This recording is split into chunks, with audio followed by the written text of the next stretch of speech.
America द्वारा भारत पर लगाए गए अतिरिक्त 25% टैरिफ को लेकर कांग्रेस नेता और लोकसभा में विपक्ष के नेता राहुल गांधी ने कड़ी प्रतिक्रिया दी है। वैसे ऐसा पहली बार नहीं है जब राहुल गांधी ने ट्रंप के फैसले को लेकर भारत सरकार पर भी निशाना साधा हो। उन्होंने इस फैसले को इकोनॉमिक ब्लैकमेल यानी आर्थिक ब्लैकमेलिंग करार दिया और इसे भारत को अनुचित व्यापार समझौते के लिए मजबूर करने की कोशिश भी बताया। राहुल गांधी ने सोशल मीडिया प्लेटफॉर्म एक्स पर लिखा, ट्रंप का 50% टैरिफ भारत पर दबाव बनाने और जबरन सौदा थोपने का तरीका है। प्रधानमंत्री मोदी को अपनी कमजोरी को देश के हितों पर हावी नहीं होने देना चाहिए। राहुल ने सीधे तौर पर प्रधानमंत्री नरेंद्र मोदी पर निशाना साधा और कहा कि उन्हें अमेरिकी दबाव के आगे झुकने के बजाय देश की जनता और उद्योगों के हित में ठोस रुख अपनाना चाहिए।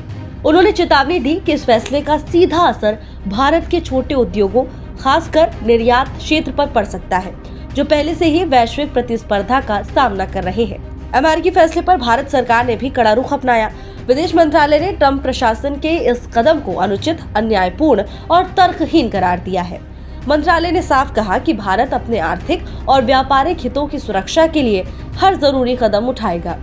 सरकार ने यह भी स्पष्ट किया कि विश्व के कई अन्य देश अपने हितों की रक्षा के लिए इसी तरह के निर्णय लेते हैं, लेकिन अमेरिका द्वारा सिर्फ भारत को निशाना बनाना निंदनीय है। भारत ने अमेरिका को स्पष्ट संदेश दिया है कि वो किसी भी दबाव में आकर अपने राष्ट्रीय हितों से समझौता नहीं करेगा। तो चलिए जानते हैं कि आखिर टैरिफ लगाने की वजह क्या है।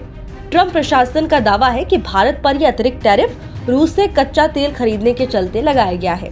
इससे भारत पर अब कुल 50% टैरिफ लागू हो गया है। ब्रिक्स देशों में अमेरिका ने ब्राजील पर 50%, रूस पर 100%, चीन पर 60% और दक्षिण अफ्रीका पर 30% टैरिफ लगाया है। राहुल गांधी का ये बयान ऐसे समय में आया जब भारत और अमेरिका के बीच टैरिफ और व्यापार नीति को लेकर बातचीत चल रही है। ऐसे में उनका ये बयान राजनीतिक हलकों में चर्चा का विषय भी बन गया है।